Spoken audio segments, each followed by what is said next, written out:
Throughout my life, I've spent thousands of nights sleeping in places like this, drifting off in the absolute epitome of a classic, peaceful rural environment. The darkness sometimes bringing a sense of foreboding, but often just a sense of peace. Hello there, folks. I'm Dan Brown from Sort of Interesting. Midnight is rapidly approaching, and I'm here at the Newmarton Bottom Lock. And what an experience it is to be here in the absolute darkness and away from the drama of the crashing water pouring through the leaky gates, the absolute silence of the countryside. It's amazing when you're somewhere like this in these late and very quiet hours, walking down the towpath, and it's just the dead silence of real beautiful rural countryside around you. Not even the sheep or the cows in the fields rustling, because everyone's got more sense than they're all asleep, even the animals. You really do realise just how loud a loch truly is. And even something as gentle as the canal can produce these tiny pockets of excitement. I am more than willing to admit in hindsight that perhaps excitement wasn't the best word and wasn't quite what I was looking for. So let's rephrase that to even the canal can provide these pockets of curiosity and interest.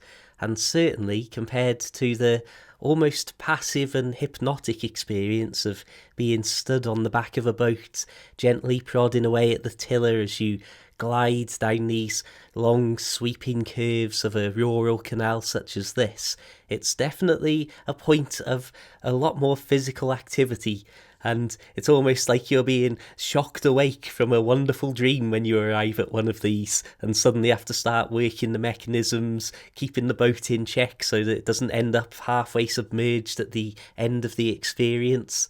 And I've seen people go through these at night, and I'll just say this much. I definitely would prefer to do it in the daylight.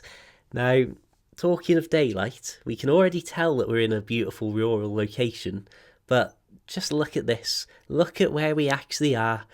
And as I said at the start of this video, that there's that element that could be intimidating or menacing about the absolute darkness of this level of rural environment, even with the power of the super torch at my side. But knowing that I'm in this incredibly rural area is something that brings me a tremendous amount of peace, I would say. And I know that being there at midnight certainly wouldn't be to everybody's tastes, but I suppose again it's more about mindset and the idea of peace and calm already within you, rather than trying to take it from the absolute darkness closing in around you with your little flashlight in the wilderness. Sorry for that ridiculous dramatic moment in the narration there. So this footage, this is just a quick minute of me rising my old boat up through the loch itself, and this footage is actually sped up 8 times. That's how glacial the progress is. Having a boat and doing it solo, I always have the simple rule of taking it very slow and very steady and being as safe as I can be, and of course needing to keep the boat in check as it jostles around with all the moving water as the gates are opening and the paddles are lifted or lowered, and there's a lot going on here. But ultimately you can see that even on a grey old day like that, wearing my girlfriend's coat while she was safely tucked up in a nice warm house 20 miles away, it's still a wonderful, calm, slow and peaceful experience. And back here at midnight, there's that knowledge that I've got in the back of my mind that whatever I think about what might be lurking in the shadows, I know that it's maybe, hopefully at least, at worst, going to be an angry cow or a bull, or an extremely aggressive sheep. In all seriousness, this is all part of day-to-day narrowboat life. If you're out cruising on the canal network, you're very often going to find yourself mooring up in some extremely rural, extremely dark and often very isolated places, and as such you obviously want to take care and act sensibly, but To some people, that sense of isolation and being so lonely, in a sense, is the worst thing in the world. And it's, as I've said before, it literally sometimes is these long, dark, dragging winters that put people off boat life completely and they leave the canals.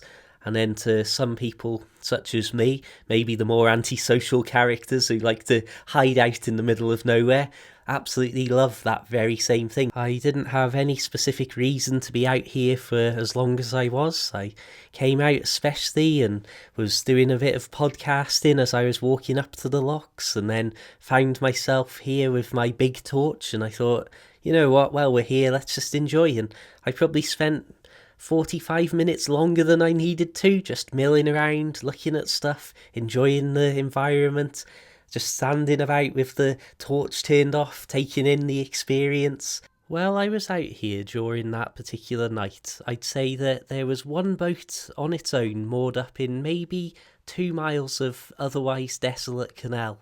And it was funny to think how many times that had been me over the years, moored up completely on my own and absolutely loving these silent environments, until every once in a while, on rare occasions, a random person and a random set of footsteps would pass by the towpath right next to your bedroom window.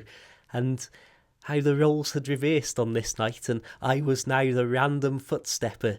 The footage you're seeing on screen is about 230% the real life speed here, just for interest's sake. So you can see that even before I've actually got the boat into the lock, there's already a certain amount of legwork going on, not to mention the arm work too.